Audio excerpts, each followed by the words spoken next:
All right. My apologies. I had a 3-part series that I was working on regarding withdrawal and the addiction phase and the symptoms that we go through when we are in a narcissistic relationship. And unfortunately, I didn't get the time to do part 3, but I am happy to say I am doing that right now. Okay, so today we are going to talk about the main foundation of a narcissistic relationship or marriage and why we go through withdrawals and we have these symptoms like confusion and we feel addicted to this person, the trauma bond that I'm going to explain to you tonight, and the signs of a trauma bond are going to explain why you've had all these experiences and you can't get out many times, or you get out and you end up going back. Okay? I personally have experienced this in my life, and there are times I've gone back 3, 4, 5, 6, 7 times. Okay? Because of something called the trauma bond. So let's talk about it. Okay? So, what is a trauma bond? Well, it's based on emotions and the attachment that is formed to the narcissist. Do keep in mind in my videos when I am speaking to narcissistic abuse, I am speaking both as perhaps the female or the male. This is not gender specifics because men go through this just as much as women do. And I just want to always say to those of you that have experienced this or you are experiencing this, my heart goes out to you because I know the pain and the suffering that comes with it. And I always want to follow up with this. The good news is you can get free. You will heal. You are healing, even if you're still in it. If you have the awareness and you have the knowledge and you are doing the research and you are coming to an understanding, you have already begun your healing journey, beloved. You're already on your way, okay? Because with knowledge, there is power, all right? So getting back to the trauma bond. It's a powerful emotional attachment that is built between an abuser and the victim being you. If you are the one currently being abused or have been, you have built this attachment that has become so strong, okay? It's like a triple corded knot, all right? And it cannot be easily broken. This attachment has been developed through the cycles of abuse, which looks like intermittent reinforcement, which I talked about in part 2 of this series of withdrawal symptoms and the addiction in a narcissistic marriage or relationship, okay? I'm just going to say romantic relationship. So this is why this trauma bond is formed. This is how it's formed. So you're going through these cycles where, for example, the intermittent reinforcement, okay?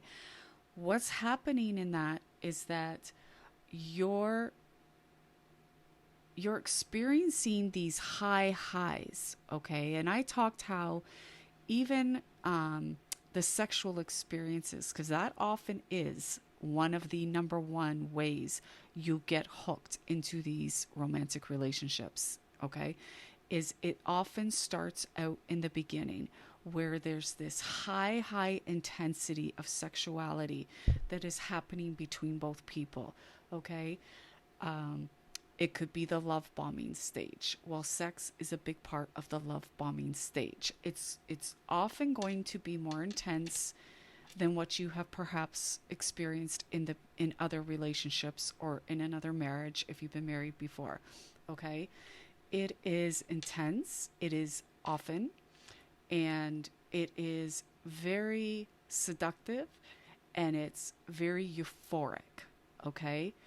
Like you're going to feel like you're high. But what's going to begin to happen over time is that there's going to be the lows, okay? So you got the high highs where they're telling you are gorgeous, they've never met anybody like you, all their exes were crazy. There's all these things that are happening that are setting off fireworks in you, especially if you've never been with somebody that's so dramatic and so intense, okay? It's captivating, right? And some people call it charisma. They'll say these people are charismatic thing. I don't think it's a negative thing, but love bombing is, okay? Because it's often a form of manipulation in order to hook somebody, in order to get supply and to get your personal selfish needs met. That's it. It's not to love someone, and it is not to build a relationship. It is simply to retract or extract supply from somebody. In this situation where it's so thick, so heavy, you are over the moon, you're excited, and you're just you're in. You've bought into it. They now you're getting the lows, okay? And then they're going to start getting a little bit stronger over time because they're going to feel when they can begin to start devaluing you, and because they know they got you hooked now, right?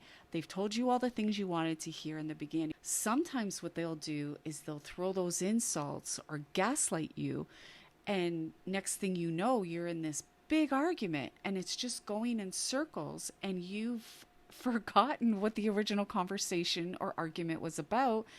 And then next thing you know, they're off the radar. They just stop talking to you. They stop texting or they stop calling. So now you've hit a low. Now comes the ghosting, where they just completely act as if you don't even exist. And so now you're being put into survival mode.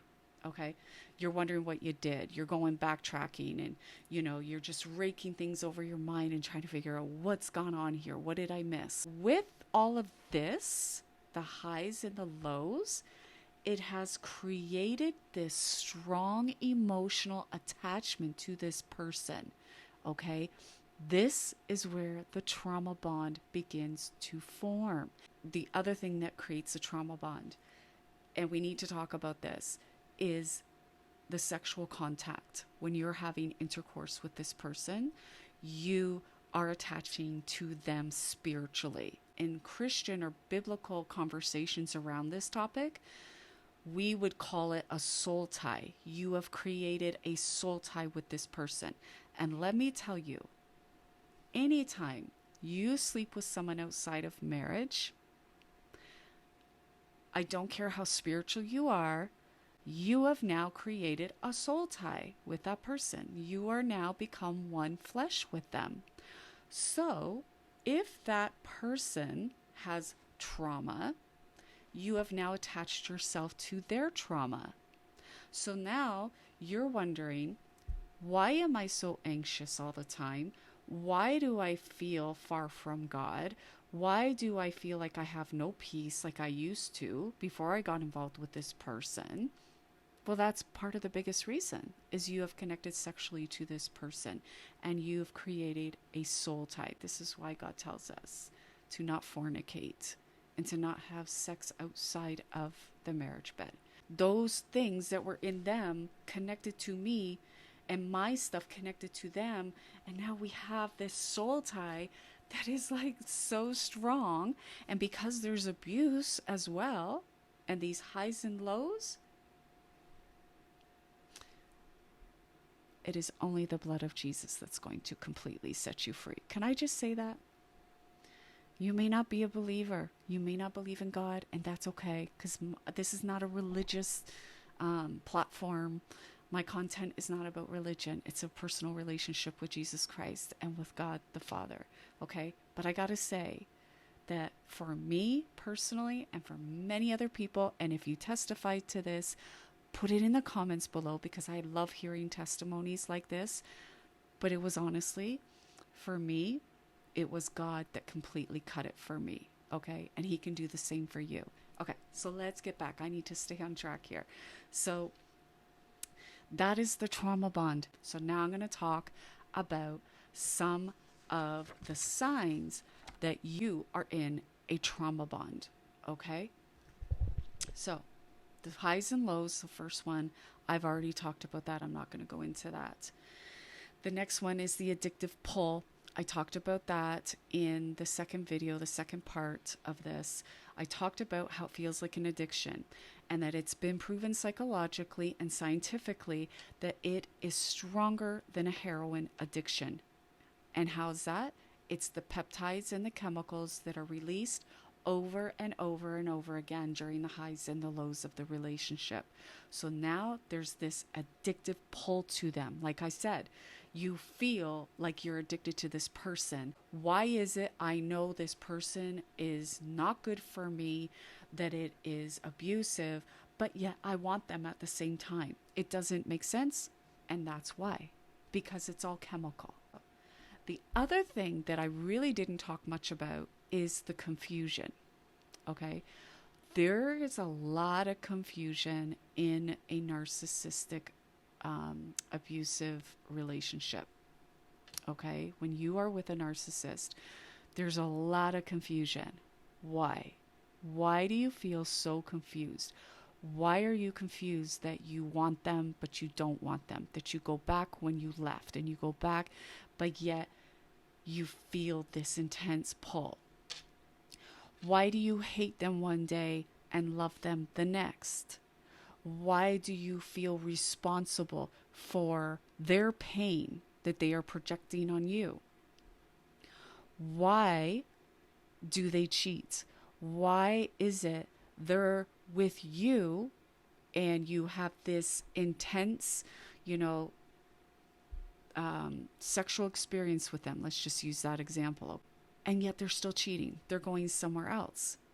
It's confusion. You're like, I don't understand it. They're enough for me. Like this is what it is. But they're still going elsewhere. You have this confusion. There's confusion in everything. Everything about a narcissistic relationship is confusing.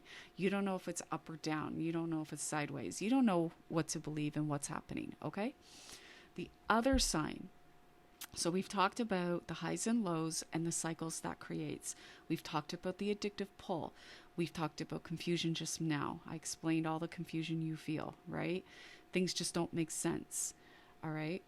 The other sign is self-blame. You're going to be blaming yourself a lot in this relationship. You're going to blame yourself for the arguments. And trust me, you are going to have constant arguments and debates.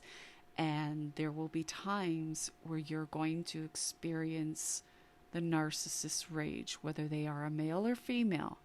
And remember, females are just as bad, if not worse sometimes. Okay? You're going to experience their rage. Okay? You are going to experience contempt. You're going to see it in their eyes when they look at you. You will see it. And sometimes it's a form of intimidation. They're looking at you that way to intimidate you, to get you to back down from them when you begin to speak up. Okay? But you're going to experience self-blame and self-criticism. Why? Because they have made you over time question your reality. They have made you, from all of these highs and lows and all of the accusations and the crazy making and the word salad. In other words, you start out an argument over one topic, and before you know it, there's this vicious cycle, and you can't even remember what you were originally talking about. Okay, that brings confusion too. But you're going to blame yourself because they're going to make you think that it's you. Another thing would be when you're trying to leave, and you will leave, and then you end up going back. Self-blame again. Why did I go back? Why did I unblock him? Why did I let him do this? Why did I go out with him again? Why did I pick up the phone? A lot of self-blame you're going to experience in this situation. Okay? A fear of abandonment. And I'm going to tell you why. And I've not heard a lot of people talk about this. So pay attention to this one, because this is huge. This should actually be number one. You are going to feel at times the reason you can't leave and the reason you don't want to leave them, it's not because you love them. Let's be very clear on that. And this is something I say, and many people may disagree, and that's okay. And I'd love to hear your perspective on this. But one thing in my healing journey that I came to the conclusion on my own that I feel is that you cannot love a narcissist. I loved the idea of loving them. I loved the idea of being in love with them. I loved the idea of having a wonderful relationship. I loved the idea of being their soulmate and believing that they were my person. I loved the certain things they did to love bomb me. I loved those things. But did I really love the person? I think as survivors, we have to be very honest in this question with ourselves. It will catapult us to the acceptance and to forgiveness and to healing from this experience, is when we can honestly ask ourselves, did I love the narcissist? Did I love that person who was abusing me? Did I love this person who was always in darkness, who had no remorse for their actions, who had no empathy when I was hurting? Did I love them? I'm going to say that I didn't. I'm going to be really transparent here. I wanted to, trust me, I wanted to, and I treated them with love.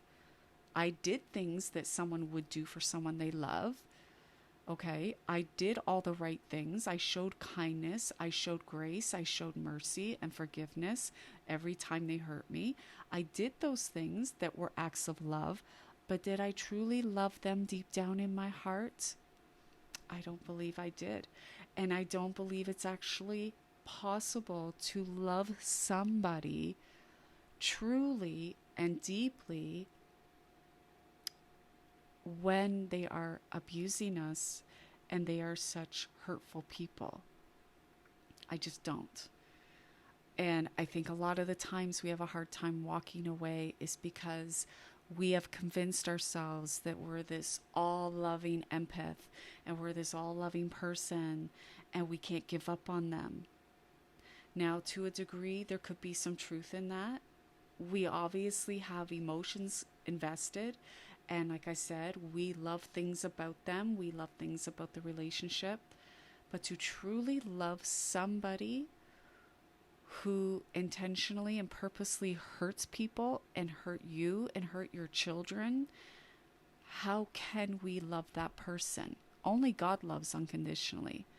Only a mother loves unconditionally, okay? I just wanted to throw that out there and give you something to think about.